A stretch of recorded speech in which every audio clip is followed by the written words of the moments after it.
Igreja, nós estamos aí numa jornada falando sobre criação de filhos, não é? E hoje é o nosso quinto encontro falando sobre esse assunto.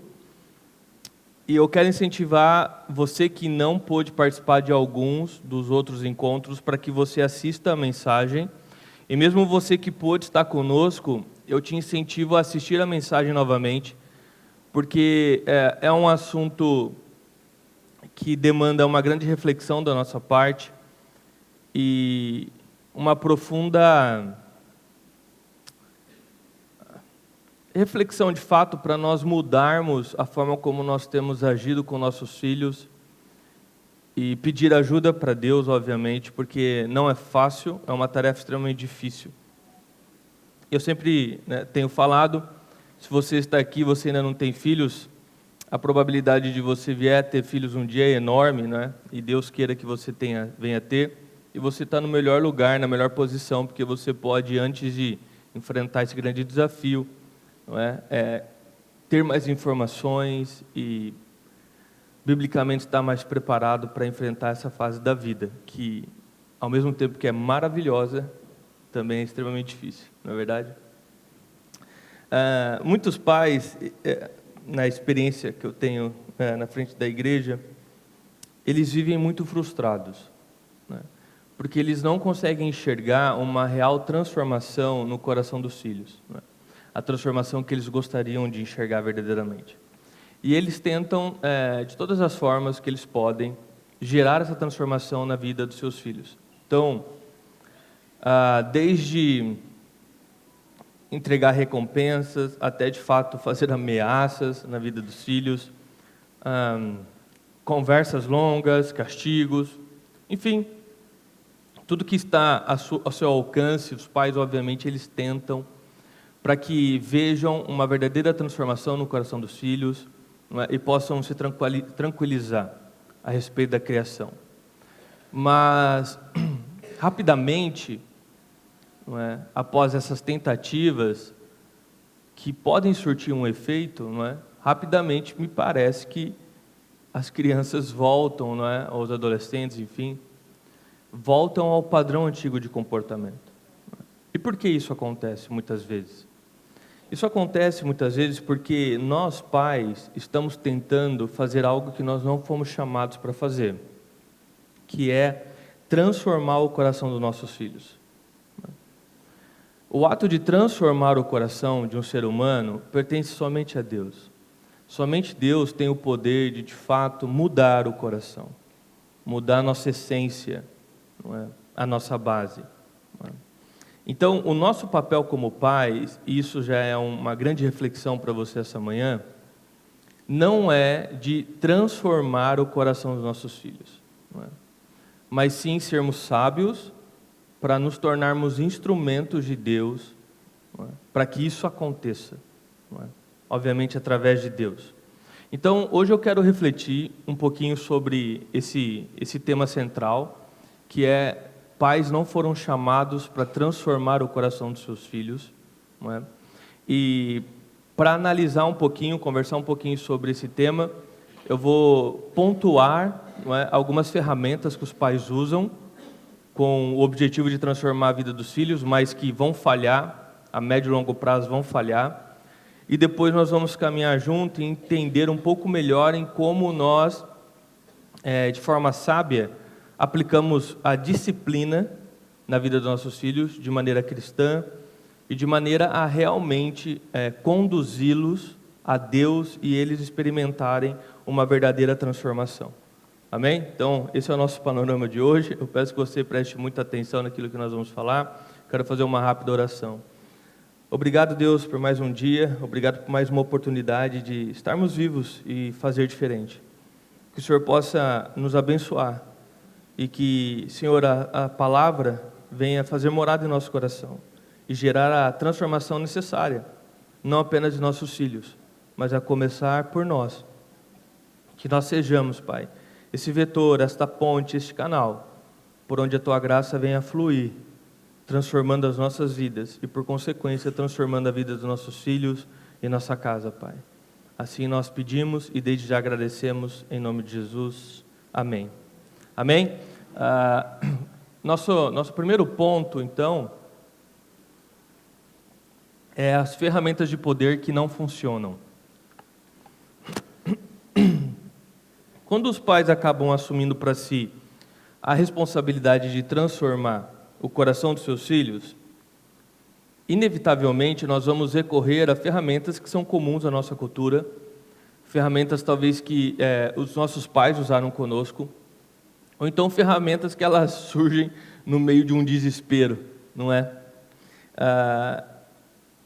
E dificilmente nós vamos fazer algum tipo de esforço ou reflexão para tentar buscar biblicamente quais seriam as ferramentas ou a melhor forma de usar aquilo que nós temos na mão para efetivamente ser esse canal de transformação na vida dos filhos, não é? Nós recorremos à cultura, àquilo que nós aprendemos anteriormente ou ao próprio desespero, mas nem sempre nós recorremos verdadeiramente à Bíblia para poder obter o conhecimento necessário para criar nossos filhos. E eu quero caminhar com vocês em 3 ferramentas mais comuns que os pais usam para tentar transformar o coração dos filhos, tentar fazer este desafio ao qual nós não fomos chamados. Não é? E a primeira ferramenta é o medo. Tá? A primeira ferramenta mais comum que os pais usam é o medo. Não é? O medo é esse sistema de fazer ameaças para tentar produzir em nossos filhos o comportamento e a transformação que nós esperamos. Não é? Então, frases como: você não vai me querer ver bravo, ou em casa, às vezes, a Grazi manda uma dessa e fala assim: Zoe, se teu pai acordar, você vai ver. E outras coisas nesse sentido, né? Tipo, se você fizer isso de novo, né, nós vamos ter que conversar mais sério, enfim, não sei. Frases que acabam demonstrando ameaça, porque nós queremos produzir uma obediência em nossos filhos, naquele momento, através do medo, né? Então, eles vão se sentir ameaçados, eles vão ter medo e eles vão obedecer. Não é? E é óbvio que, quanto menor eles forem, mais eficaz é você ameaçá-los, né? Porque eles vão, infinitamente, quanto mais menores, eles vão ser muito mais fracos, muito mais limitados, dependentes de você, não é? Então, a chance deles obedecerem, né, abaixar a cabeça e obedecer, é muito grande naquele momento especificamente, não é?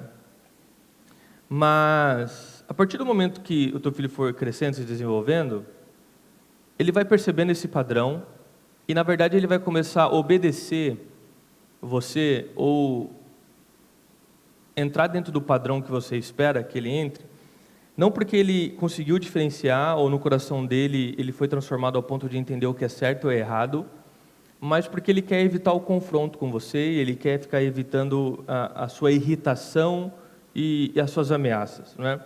Então, na verdade, ele começa a obedecer para não ter que ouvir mais um sermão, ou para não ter que lidar com mais um confronto, não é? Mas não significa que ele foi transformado pela verdade e aquilo agora é um comportamento natural do teu coração, não é? Porque usar o medo para fazer nossos filhos obedecerem é frágil, tá? É uma autoridade frágil. Porque a partir do momento que as ameaças cessarem, ou seus filhos descobrirem formas de fazer o que eles queriam, sem que você descubra, ou ainda, à medida que eles crescem e não se sentem mais ameaçados por você, eles vão voltar ao padrão, não é? Eles vão voltar àquilo que eles querem fazer, não é? Então vai chegar um momento que teu filho, tua filha vai ser grande o suficiente para ele não se sentir ameaçado quando você falar que vai bater nele, não é? Vai chegar um momento em que ele vai descobrir formas de fazer aquilo que ele verdadeiramente quer em seu coração, sem que você pegue ele fazendo aquilo, não é? Ainda mais na era digital que nós estamos, os nossos filhos eles vão conseguir ter uma habilidade muito maior de encobrir seus rastros digitais, por assim dizer, né, do que muitas vezes os pais conseguem acompanhar a tecnologia e perceber o que eles de fato estão fazendo, não é? Dessa forma, então, reflita comigo, o medo, fazer ameaças, esperando que o coração dos nossos filhos se transforme e eles passem a obedecer aquilo que nós falamos, por verdadeiramente entender que é melhor e que é o certo a se fazer e que agora aquela é a nova natureza dele, acaba não acontecendo. O medo ele vai mais reprimir um comportamento. E em vez de nós obtermos o arrependimento dos nossos filhos, o que nós vamos obter é uma dissimulação. Em vez de nós obtermos uma formação sólida, nós vamos promover algo como uma manipulação na vida dos nossos filhos. Não é? E os pais eles acabam se chocando quando eles continuam fazendo ameaças e eles percebem que os filhos não respondem mais à ameaça como respondiam antes. Né? Tipo assim, cara, não funciona mais, né? É claro que não funciona, porque o medo, usar do medo, ele tem prazo. Ele tem prazo. Ele funciona naquele momento. Funciona entre aspas. Né? Mas ao longo do tempo, seu filho crescendo, etc., ele não vai se sentir mais ameaçado. Não é? E ele vai achar formas de fazer o que ele quer fazer, sem que você descubra. Não é? Então entenda, Deus nos chamou para algo muito mais profundo do que apenas controlar um comportamento externo. Não é? Nós somos chamados para, de fato, sermos ferramentas para formar um coração que ama a Deus e tem uma nova natureza. Não é? Então, o medo é a primeira ferramenta que nós pais costumamos usar para tentar transformar o coração dos nossos filhos. A segunda ferramenta que nós costumamos usar é a recompensa. Não é? Imagine comigo uma garotinha e ela vive brigando com o irmão mais novo dela, né? Implicando e briga por causa dos brinquedos e assim por diante. E os pais, né, no momento ali de nervosismo, desespero, eles chamam ela, que já é maior, e falam, vamos fazer um acordo aqui? Se você parar de brigar com o teu irmão mais novo por 10 dias, a gente vai no shopping e a gente vai comprar aquele brinquedo que você tanto está querendo. Não é? E, para surpresa de 0 pessoas, incrivelmente, essa pequena garotinha, ela, da noite para o dia, se torna um anjo sobre a face da terra. Não é? E ela não briga com o irmão dela por 10 dias. Ela cumpriu a parte do acordo dela, agora os pais têm que cumprir a parte do acordo deles, para ser coerente, pelo menos. Não é? Então, eles vão e compram o brinquedo que tanto ela queria. Não é? Mas, de novo, para surpresa de 0 pessoas, passado poucos dias, a pequena garotinha volta a passar o dia inteiro brigando com o teu irmão mais novo. Ela volta ao padrão antigo de comportamento. Ou seja, de novo, é uma estratégia, recompensa, que ela parece funcionar, mas é uma mudança superficial e temporária também. Em nenhum momento essa garota ela deixou de agir de forma egoísta, porque ela entendeu que era um comportamento errado e que ela não poderia agir daquela forma e que Deus não aprova esse tipo de comportamento e que afasta o coração dos pais. Enfim, ela não teve esse discernimento e nem essa transformação em seu coração, ou pelo menos o início dessa transformação. Não é? Ela não se arrependeu do seu comportamento. Ela apenas queria demais aquele brinquedo. Não é? Então ela continuou agindo de forma muito egoísta, não é? Para que ela conquistasse aquilo que ela queria. Então perceba, no fundo, os pais não conseguiram trazer essa garota, né, conduzirem ela para uma verdadeira reflexão e pelo menos um início de mudança de coração que vai refletir no comportamento. Os pais apenas mostraram para ela um novo comportamento e estão reforçando agora um comportamento de barganha, de recompensa, que é o que nós fazemos com o cachorro. Não é? O teu cachorro faz o que você quer e você dá um petisco para ele. É assim que funciona muita parte do adestramento de um cachorro. Não é? Esse senso de eu faço o que você quer e eu ganho o que eu quero. Não é? Essa estratégia, além dela não ser cristã, né, ela também, obviamente, não é coerente com a missão a qual os pais foram chamados. Não é? O papel dos pais não é treinar seus filhos para reagirem mediante uma recompensa material que você possa dar. Mas o papel dos pais é pastorear os seus filhos para que eles desejem agradar o coração de Deus e se esforçarem para obterem o tipo de comportamento que é obediente a Deus. E algo muito preocupante nesse tipo de situação, onde os pais se utilizam da recompensa para tentar gerar algum tipo de transformação nos filhos, é que nós estamos ensinando nossos filhos a fazer alguns cálculos de economia moral, por assim eu posso dizer. Não é? Porque a criança, né, ao passar do tempo e ela for tendo um entendimento melhor, ela vai começar a fazer uma conta na cabeça dela, do tipo assim, vale a pena eu obedecer? Não é? É o que eu vou ganhar com isso? Então ela vai estar condicionada a obedecer mediante aquilo que ela ganha. Não é? Um presente, muito provavelmente algo material. Não é? E aí, como o ser humano ele é egoísta, não é? E para usar do seu egoísmo ele é muito inteligente desde criança, o filho ou a filha ele vai começar a dobrar as apostas e testar os limites. Não é? Então, se pegar, por exemplo, minha filha, que ela é pequenininha, ela tem 4 anos, em momentos em que, sei lá, eu, a Grazi, acabo prometendo alguma coisa para ela, ela já, não, eu quero 2. Então, tipo assim, coisas do dia a dia. Se você comer a comida, a gente deixa você comer um chocolate. Ela já entendeu a fórmula da barganha. Então, agora ela, não, 2 chocolates. Não é? Ela vai testando os limites. Não é? Então você percebe assim, antes de funcionar já mostra que não funciona, entendeu? É pura recompensa e ela já consegue fazer a conta na cabeça dela. Então, se eu e a Grazi perpetuar esse tipo de comportamento e ele for espalhado para as outras áreas da vida da minha filha, né, eu vou ter o mesmo resultado. É um comportamento superficial, é uma obediência frágil e cada vez ela vai ficar dobrando a aposta para cima de mim e para cima da Grazi. E no final, a gente não vai conseguir obter dela uma verdadeira transformação, um verdadeiro entendimento do que é o correto e do que é o melhor a ser feito. A gente só vai conseguir treinar mais o egoísmo dela até o ponto que ela vai começar a usar nós para obter o que ela quer. E não adianta nós subestimarmos nossos filhos, a inteligência humana, eles são muito inteligentes. Não é? Então, nós pais, de novo, nós não fomos chamados para controlar o comportamento dos nossos filhos através de prêmios, não é? Como se nós estivéssemos adestrando o nosso cachorro. Não é?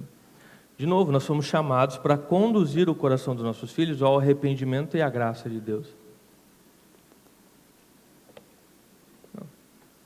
E a terceira ferramenta que muitos de nós usam, né,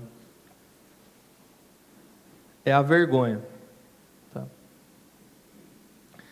Talvez seja a ferramenta mais perigosa das 3. Né? Então, ela vai se manifestar com as famosas frases, né? Depois de tudo que eu fiz por você, é assim que você me paga. Né? Ou frases mais pesadas como, nós não temos orgulho de você. Né? Eu e sua mãe, nós não nos orgulhamos de você, ou você é uma vergonha para a nossa família. Nunca pensei que um filho meu, né, fizesse isso, e hoje você é uma vergonha para todo mundo. São declarações que elas são carregadíssimas, obviamente, de grande desapontamento e frustração da parte dos pais, né, mediante algum tipo de comportamento inesperado dos seus filhos. Né. De desapontamento, de frustração, de emoção, né, e de vergonha e culpa, é gerar a obediência deles. Tamanha culpa que eles vão sentir no seu coração. Né. Mas, de novo, nenhuma dessas frases ou esse comportamento essa ferramenta da vergonha, vai conseguir conduzir os nossos filhos para mais perto de Deus e transformar o coração deles. Né? Ao ponto deles confessarem seus erros, enfim, cada idade tem a sua forma de conversar e vai ter sua forma de responder essa conversa. Né? É apenas uma ferramenta de controle emocional. Né? o que nós vamos conseguir obter é uma culpa, vamos dizer assim, horizontal. Então, ele vai... É uma culpa que diz a respeito à decepção dos pais para com ele ou para com ela. Mas, de nenhuma forma, essa ferramenta vai conduzir a uma culpa vertical. Ou seja, aquele filho ou filha reconhecer que diante de Deus ele está em pecado, errado, e que aquilo irá trazer problemas para a sua vida. E então isso gera uma verdadeira transformação e ele passa a obedecer a Deus e mudar o seu comportamento, não é? Ter um senso de responsabilidade diante de Deus. É óbvio, e quanto menor o filho for de novo, é óbvio que ele deseja agradar seus pais, ele deseja fazer parte, né, daquele núcleo da família, ser amado, e o filho carrega em si, a filha carrega em si, assim, a vontade de trazer orgulho para a família, né, de ser motivo de orgulho para a família. Né. E é por isso que a vergonha, não é, que gera culpa, é uma arma extremamente poderosa, porque ela mexe com algo que os filhos carregam. Os filhos querem trazer orgulho para a família, não é? Mas assim como as outras duas ferramentas que nós vimos aqui agora, ela tem uma eficácia, porém é uma eficácia temporária, né? Assim como as outras que nós vimos aqui. Porque, de novo, o filho ele pode mudar o comportamento de forma temporária a fim de evitar a rejeição dos pais. Mas ele continua preso ao mesmo padrão de pecado. Entendeu? Não se trata de conduzir ele a uma verdadeira transformação ou a apresentar Deus.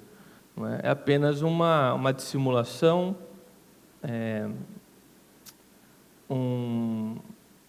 uma mudança de comportamento externa para não receber rejeição da família. Mas de forma escondida, continua fazendo o que sempre fez, e talvez cada vez mais intenso, né?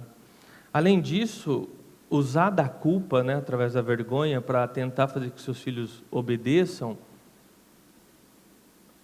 isso costuma trazer uma grande quebra de relacionamento, né, entre o coração dos seus filhos e o teu coração, e vocês emocionalmente vão estar cada vez mais distantes, né? Muitos adultos carregam hoje grandes dores emocionais, porque não foram motivo de orgulho para sua família, e tua família faz questão de falar isso até hoje, etc. No final, tua família ela queria o melhor para você, que você mudasse teu comportamento,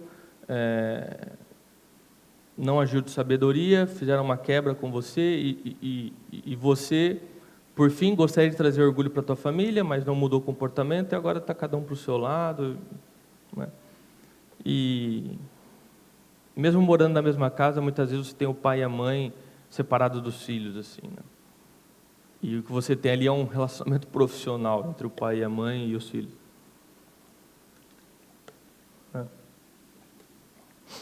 Então, diante dessas três ferramentas, que são as ferramentas mais comuns, talvez, né? E claro que há outras, e você pode pensar em outras que talvez até façam parte da sua rotina. O problema não é nós usarmos da autoridade, não é? O problema é nós usarmos da autoridade de maneira errada e uma autoridade que nós não temos. Quando os pais não entendem qual é a real autoridade e papel que Deus designou a eles, eles vão caminhar por um trajeto de criação dos filhos errado, um caminho errado, usando de ferramentas erradas, enquanto o seu verdadeiro chamado, né, aquilo que ele deveria, e a mãe, ela deveria estar fazendo, está deixado de lado, né, está sendo deixado de lado.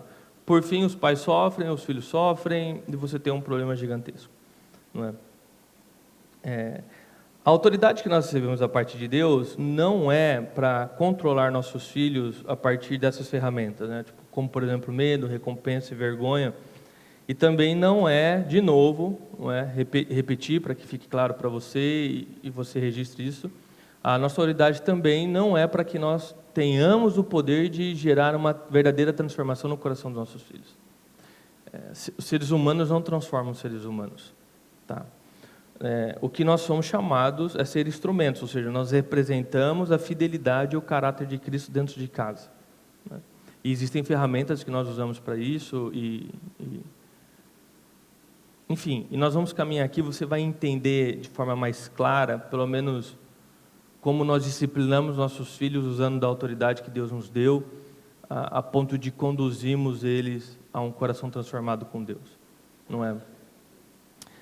Enquanto nós pais não compreendermos de fato que nós não somos chamados para transformar nossos filhos, e nós ficarmos usando e abusando de ferramentas da nossa cultura, ferramentas que nós mesmos criamos, né, como essas que eu mostrei e outras, você vai perceber que cada vez você vai ter que ser mais duro, mais intransigente com seus filhos, cada vez você vai se impor mais e cada vez você vai se frustrar mais, porque o resultado é temporário, são formas de autoridade frágil, teu filho logo volta ao antigo padrão, e você se torna mais duro, e você se torna mais pesada na vida dos seus filhos, e você não está fazendo isso porque você odeia seus filhos, pelo contrário, né? Mas o ponto é que você está tentando fazer na sua própria força algo que somente Deus pode fazer. Você está usando de uma autoridade que você não tem para fazer algo que você não pode, entendeu? E isso, com certeza, gera frustração no relacionamento entre pais e filhos, né? E aí nós podemos ir para o nosso segundo ponto, que é, de fato, então, como ser um instrumento de Deus na disciplina dos nossos filhos, né? Se nós não somos chamados para transformar o coração dos nossos filhos, então, qual é o nosso papel, de fato? Como nós podemos ser instrumentos de Deus na vida dos nossos filhos? Ao longo da nossa série até aqui, nós já vimos diversas formas, tá? Nós já vimos algumas formas, né? Nós já lidamos com alguns caminhos que os pais devem percorrer. E hoje eu vou lidar mais especificamente com a disciplina, né? Que você pode chamar de castigo, algum tipo de punição. Eu vou chamar de disciplinar nossos filhos, tá? Então agora nós vamos ver uma sequência, uma construção, né? Um processo de como disciplinar nossos filhos de forma coerente com a Bíblia, com o objetivo final de conduzi-los eles até Deus, e de fato gerar uma transformação verdadeira no coração deles. Transformação essa que Deus irá operar e nós não podemos operar. O que nós estamos fazendo é conduzindo eles, preparando o terreno e levando eles até Deus para que Deus faça, não é, aquilo que Ele tem poder para fazer, não é? E o primeiro ponto para nós começarmos a construir esse processo é você entender que a disciplina não é vingança, a disciplina é formação.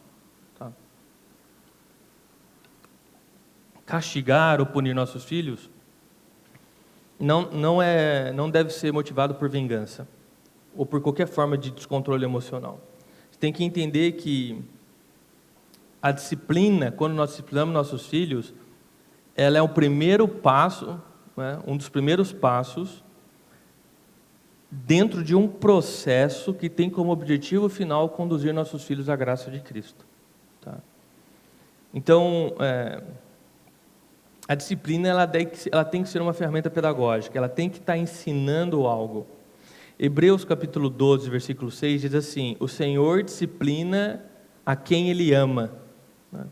Então, perceba, a disciplina ela nasce do amor. Ela nasce do amor, né? Se você tem disciplinado seus filhos através da raiva, descontrole emocional, desespero, ou qualquer outro tipo de emoção ou sentimento que não seja o amor, você deve parar agora, orar a Deus, refletir e recomeçar a forma como você disciplina os seus filhos, não é? E é extremamente importante você entender, então, que todas as vezes que você disciplina seus filhos, ela não pode e não deve ser uma ação isolada, não é? Porque, afinal de contas, a disciplina deve fazer parte de um processo de formação espiritual. Então, a disciplina ela é um dos passos dentro de um processo de formação espiritual. Então, a disciplina nunca pode ser feita de forma isolada, de forma sozinha, vazia. Porque senão é a punição pela punição, é o castigo pelo castigo, não é? Ou você tenta transformar seus filhos pela dor, alguma forma desse sentido, que a gente volta nas ferramentas que falham, não é? A disciplina ela deve fazer parte de um processo, que o objetivo final é conduzir os filhos a Deus, é uma formação espiritual. Não é? Então, uma vez que ela faz parte de um processo, ela precisa estar inserida dentro de um grande contexto, tá? Que é o nosso ponto aqui, 2, em entender como nós disciplinamos nossos filhos, da forma a conduzi-los eles a Deus. Não é? Então, quando eu disciplino meu filho, tem que haver um contexto, porque aquilo ali é um processo que se iniciou. Não é? Então, é um processo que tem que haver diálogo antes, durante e depois. Não é? Tem que haver a conversa, tem que haver diálogo. Isso vai garantir que a disciplina de fato seja parte de um grande processo, não é? E vai evitar que o teu filho perceba a disciplina apenas como uma ferramenta que visa humilhar ele, ou envergonhar, ou uma punição cega, né? Uma vingança só, ou por um descontrole emocional, ou por muita raiva naquele momento que o filho está deixando você louco, você o castiga, mas pelo... assim, uma palavra pode ser até forte, mas você vai entender o que eu quero dizer, mas pelo prazer de falar, você vai pagar o que você está fazendo, do que de fato por querer iniciar um processo de conduzir o teu filho a uma formação espiritual, né? Então tem que haver diálogo, tem que estar num contexto, a disciplina tem que estar dentro desse contexto de ensino, e onde tem uma conversa, né, antes, durante e depois, não é? O filho precisa entender que ele está sendo corrigido, ele precisa entender o porquê que ele está sendo corrigido, não é? Qual é o objetivo dos pais com aquela disciplina? Ele precisa saber, a filha precisa entender isso, não é? Então ele precisa entender que ele está sendo corrigido, precisa entender por que está havendo aquela correção e qual é o objetivo, qual é a expectativa em cima daquilo. E aqui, de fato, é onde esse processo começa a ganhar um propósito e uma profundidade espiritual na vida dos filhos, não é? Que aí a gente segue aqui para um passo 3, digamos assim, que é a disciplina deve ter propósito. Porque, de novo, se a disciplina for um fato isolado, é a punição pela punição, não é? A disciplina ela tem que ter um propósito. E de novo, eu vou ser repetitivo, qual é o propósito? Conduzir o coração da criança até Cristo, porque é Cristo que gera a transformação dos filhos, não é? Então, o diálogo antes, durante e depois, e principalmente depois, deve haver um ensino intencional, deve haver um diálogo que busca reconciliar e expor a graça de Deus para os seus filhos. Você está apresentando Deus, né? O amor, a graça de Deus, né? E é assim então que a disciplina na vida dos filhos começa a se tornar uma ponte que os liga ao Evangelho e não um muro que os separa do Evangelho.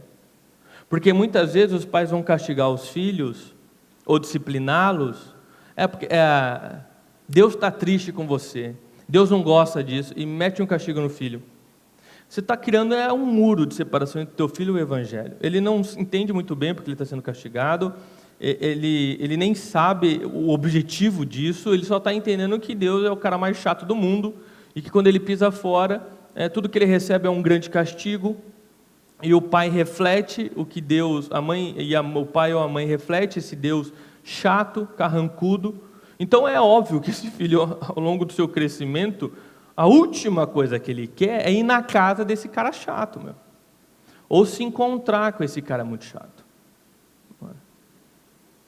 Então, muitas vezes, na ânsia de querer, e aí nós falamos sobre isso semana passada, de aplicar a lei de Deus, nós acabamos separando nossos filhos de Deus.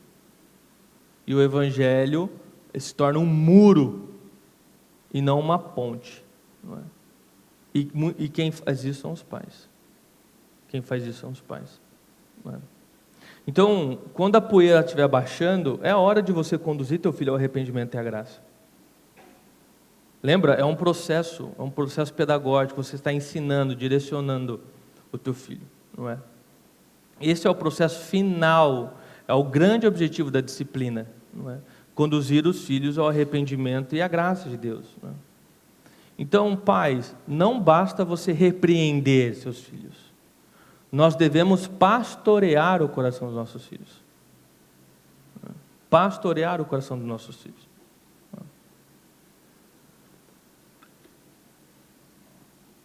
Então, uma simples conversa, como, seu filho ele ficou com muita raiva, né? Você tem uma criança pequena, ficou com muita raiva, ela tentou te empurrar, né? Obviamente você vai ter que exercer disciplina ali, e quando a poeira baixar, a disciplina tiver sido feita, você vai ter que conversar. Senta e conversa de novo. Filho, eu sei que é difícil controlar a raiva, eu também já passei por isso, todo mundo passa por isso, mas você deve entender que todas as vezes que você é controlado pelas suas emoções, isso vai afastar você de nós, vai afastar você de Deus, isso só faz mal para você. Jesus pode mudar teu coração, pode transformar sua vida. Aí claro que a conversa vai ser de acordo com a realidade do seu filho, com a idade dele, né? Se for um adolescente, ou alguém mais que tem uma capacidade de entendimento maior, obviamente você vai falar, olha, Deus não deseja que você seja controlado pelas suas emoções. Todas as vezes que você é controlado pelas suas emoções, você vai ter problema. Hoje é a raiva, amanhã é a ansiedade. Isso vai trazer só mal para a tua vida, vai trazer separação entre nós, não é? Vai entristecer Deus, vai trazer problemas, não é? E é importante, sempre no final dessa conversa, o filho entender que há perdão, tanto da sua parte como da parte de Deus, e que ele precisa ir até Deus, não é? Pedir esse perdão e você vai conduzi-lo em oração, orar com ele, e de novo, estou dando apenas um exemplo muito genérico aqui. Cada idade tem seu desafio e cada cultura dentro da casa tem a sua realidade, né? Mas é teu papel conduzi-lo em oração, ensiná-lo sobre oração, não é? Ensiná-lo que há perdão, que há a graça de Deus, que há uma segunda chance, que o pecado faz mal, mostrar as consequências daquilo que ele está fazendo, não é? Então veja, é uma conversa que está conduzindo o teu filho à restauração, ao amor, à graça. Você, né, está caminhando com o seu filho. Então a disciplina deixou de ser um ato isolado ou um sinônimo de punição para ser um processo, não é? Onde no final teu filho é conduzido para Deus, onde você de alguma forma está formando o coração espiritualmente dos seus filhos. E é por isso que a disciplina, as chamadas, não pode ser uma ação isolada, porque senão ela não vai cumprir o objetivo. E aí, de novo, é como um cachorro. O cachorro, você vai lá dar uma bronca nele, dá uma palmada e deixa ele na cama dele lá. Você não vai sentar com o cachorro depois, explicar. É um cachorro. Não tem a capacidade, não tem a alma. Então, muitas vezes nós estamos tratando nossos filhos como nós tratamos cachorro. Não é? Eu quero chamar a atenção aqui, é o nosso quarto passo, que a consequência deve ser clara, proporcional e compassiva. Tá? Nós vemos biblicamente que Deus ele age com disciplina sim com seus filhos. Mas elas não são aleatórias, elas não são resultado de um impulso emocional, de um desequilíbrio, e elas são sempre proporcionais. Proporcionais ao contexto, à cultura e o tempo do mundo que aquela pessoa está vivendo, historicamente falando. Não é? Em Provérbios 3:12 diz assim: porque o Senhor repreende a quem ama, assim como o pai ao filho a quem quer bem. Então, a repreensão, a disciplina, ela faz parte da criação de filhos, faz parte de um processo, ela é bíblica. Deus nos repreende, né? Então, a repreensão, a disciplina, ela é divina, mas ela é sempre motivada pelo amor, de novo. Né? Provérbios, de novo, vem reforçar. O Senhor repreende a quem Ele ama, assim como o pai repreende o filho a quem quer bem. Então, de novo, a disciplina e a repreensão, ela nasce do amor, nunca pela raiva, desejo de vingança, desequilíbrio emocional. Nunca. Se você tem agido assim para aplicar a disciplina aos seus filhos, você deve parar, orar a Deus, buscar sabedoria, buscar graça para ser transformado e então recomeçar o processo. Clareza, porque quando Deus nos disciplina, nós sabemos onde nós estamos errando, né? Assim como Deus é proporcional e tem misericórdia, cheio de compaixão na disciplina, nós também devemos ser. Nós também devemos ser. Então, de novo, imagina um filho pequeno que ele grita com você e te empurra. É uma atitude gravíssima. Uma atitude gravíssima. Vai exigir de você uma firmeza imediata, como pai ou como mãe. E, de novo, firmeza não é fúria. Tá? Então, você vai exercer autoridade ali, de repreensão. Não é? Se for filho pequeno, provavelmente você vai descer no nível dele, olhar no olho, apoiar talvez sua mão no ombro dele e falar com muita autoridade: olha, esse comportamento é inaceitável aqui. Você não vai me agredir, você não agride ninguém aqui. Não é? Você vai disciplinar. Não é? E aí você vai aplicar a disciplina. Então, sei lá, agora você vai para o teu quarto, não é? Enfim, você sabe aquilo que será disciplina para o teu filho, até porque hoje ir para o quarto, pelo menos para mim, seria a maior alegria do mundo, né? Quando você era criança, onde você brincava fora de casa, ir para o quarto era um castigo muito grande, porque a diversão era fora. Né? Hoje a diversão está dentro. Né? Então, você vai saber como você vai disciplinar teus filhos. Né? Então, veja, é uma disciplina que ela exige firmeza, e você deve ser firme. Ela é clara e inicia um processo. Mas você não está humilhando teu filho, você não está agredindo teu filho, e você não está agindo como resultado de um descontrole emocional. Você está consciente do que está acontecendo e você tem ciência do processo que você está iniciando. Então, é uma atitude pedagógica e você quer conduzir teu filho a um processo final de chegar até Deus e ser verdadeiramente transformado. Né? Porque senão, né, você vai cair nas ferramentas que não funcionam de novo. Se você é um pai ou uma mãe que fica corrigindo teu filho ou disciplinando teu filho com grande severidade, assim, de forma totalmente desproporcional, primeiro, você vai perder a grande oportunidade que é o objetivo da disciplina, que é formar o coração do seu filho, né? Você vai perder, né? E o pior, você vai afastá-lo emocionalmente de você e espiritualmente de Deus, cara. Tipo assim, você perde 3 vezes. Né? Você perde 3 vezes. Né? Efésios capítulo 6, versículo 4, o apóstolo Paulo diz assim: pais, não provoquem seus filhos a ira, mas criem-nos na disciplina e na instrução do Senhor. Então aqui Paulo está falando, olha, não suscite a ira no seu filho.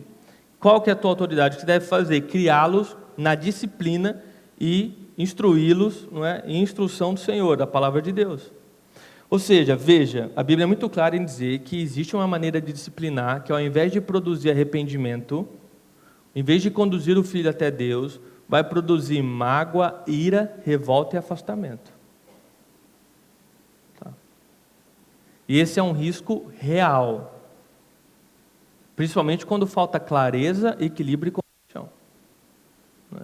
Então veja como o ato de disciplinar os filhos é um ato extremamente importante, que ele faz parte de um processo e você deve saber o que está fazendo, para onde está guiando seus filhos.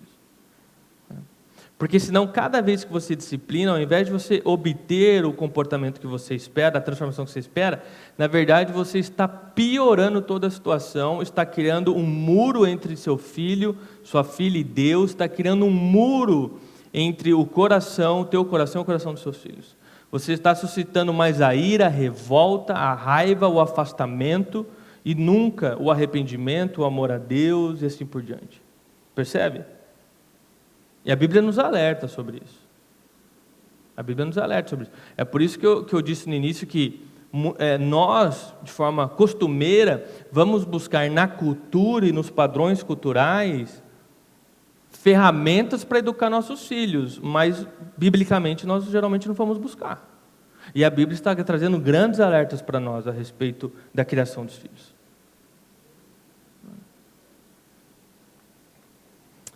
É necessário também que fique claro para você, pai, não é? Para o filho também, mas principalmente para você, pai, e talvez muito mais principalmente para a mãe, né? Porque as mães são mais coração, que a compaixão, a graça, ela não anula a consequência do ato. Tá? Então, muitos pais motivados por compaixão, após o filho vem, chora, né? Aquele olhar triste de cachorro sem dono, né? Se sente movido e suspende a correção, suspende a consequência do ato, né? Perdoar é essencial, mas o perdão não significa cancelar a consequência do ato, né? Então, filho, eu te perdoo, né? A gente, né, te conduzir até Deus, mas você vai ficar uma semana sem jogar teu videogame, cara, né? Isso é consequência do que você fez. E te amar é ensinar que o que você faz traz consequência para você. Então você está perdoado, nós estamos bem, mas você deve entender que tudo que você faz tem uma consequência. Porque, de novo, ele vai testar seus limites. E toda vez ele derruba a casa, chega com um olhar de dó, você, não dá, né? Eu falo principalmente a mães, porque quando eu converso com famílias, até na própria experiência da minha vida e agora como pai, geralmente é a mãe que tem o coração de chegar a conversar, mas libera ele, não sei o que, não libera nada, velho. Tem consequência o que fez. Senão vai botar fogo na casa toda vez aí, vai olhar com cara de dó e está tudo bem. Não é assim que a vida funciona. Não é? Tem que entender que tanto fisicamente neste mundo como espiritualmente, a ação traz consequência. A ação traz consequência, né?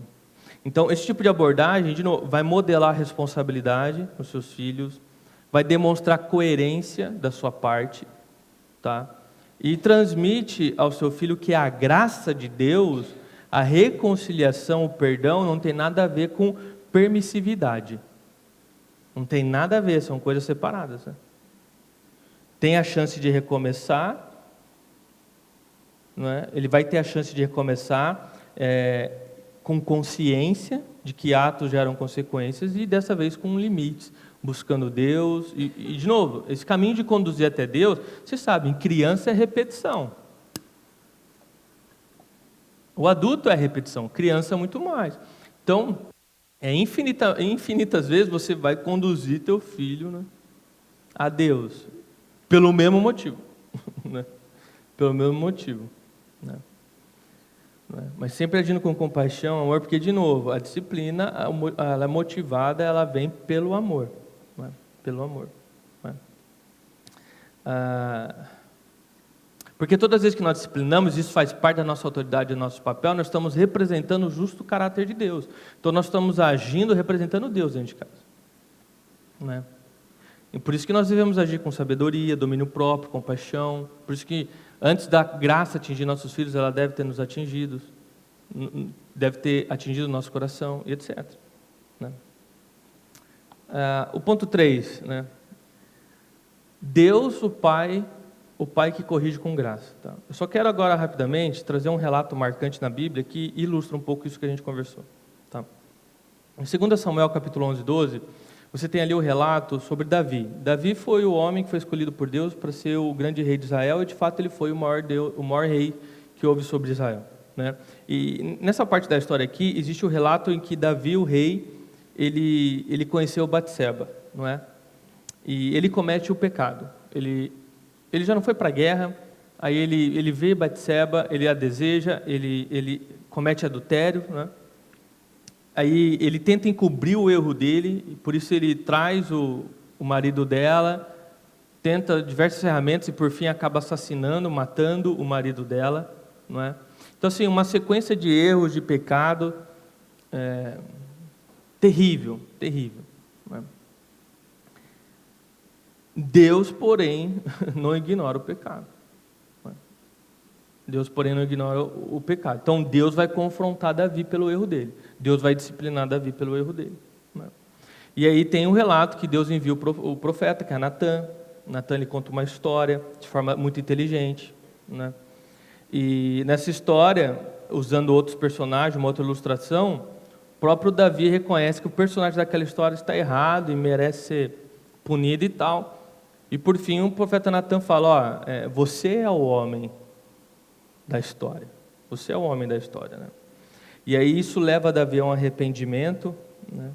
Então veja, ao mesmo tempo que Deus diz: olha, você é o homem pecador, você é esse cara que errou, que merece tudo isso aí que você falou,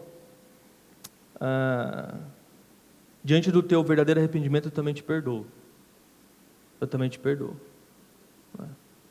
Só que aí vem um lance, vai haver consequência.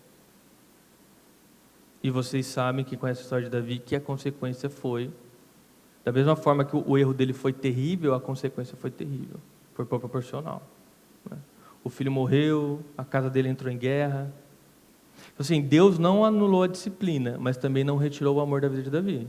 Porque Davi, ele continuou sendo chamado, depois ele foi restaurado, o homem segundo o coração de Deus, o homem ao qual não encontrei pecado nenhum, o doce salmista de Israel, o maior rei que Israel já teve. Deus não retirou o perdão, Deus deu segunda chance, reconciliou, Davi cumpriu, mas ele foi disciplinado por Deus. Ele soube porque ele foi disciplinado, Natan foi lá dizer porque ele foi disciplinado. Durante a disciplina, ele compreendeu o que Deus estava fazendo e, por fim, gerou o objetivo, que ele se arrependeu diante de Deus. Seu coração foi transformado. Mas Deus não tirou a consequência do ato dele. Porque toda ação tem uma consequência. Não é? Bom, para nós fecharmos tudo isso, a criação dos filhos, cara, talvez seja a tarefa mais difícil que exista sobre a face da terra, sabe? Então, eu não estou com essa série tentando criar um mundo fictício, onde as coisas funcionam de forma perfeita, não é? Mas eu estou apenas apontando a sabedoria e o ensinamento bíblico, aquilo que Deus espera de nós como pais. E é óbvio que nós, diariamente, temos que buscar a graça e a sabedoria de Deus para poder agir dessa forma. Porque, caso contrário, facilmente nós vamos cair, por exemplo, nas ferramentas de poder que não funcionam. Então, de novo, você vai estar ameaçando o teu filho, você vai estar usando do medo, da barganha, da culpa. É mais rápido, é mais fácil. É mais rápido e fácil para cessar aquela situação, mas não para gerar transformação. Então, nós temos que constantemente estar buscando sabedoria e graça de Deus para sermos representantes de Deus dentro de casa e cumprir aquilo que nós somos chamados a cumprir. Não é? De novo, lembrando, repetindo, Deus não espera de você perfeição, porque não existem pais perfeitos. O que Deus espera de você é disposição, não é? Em buscá-lo e submissão em obedecê-lo. Não é? E você vai descobrir que Deus é especialista em usar pais fracos, imperfeitos, para formar filhos fortes. Não é? Para formar filhos fortes. Refletir e praticar, tá bom? 3 grandes pontos para que você possa refletir na tua semana, na tua vida e praticar eles, tá? A graça que transforma seu filho precisa primeiro transformar você, obviamente, tá? Não tem como. Não tem como.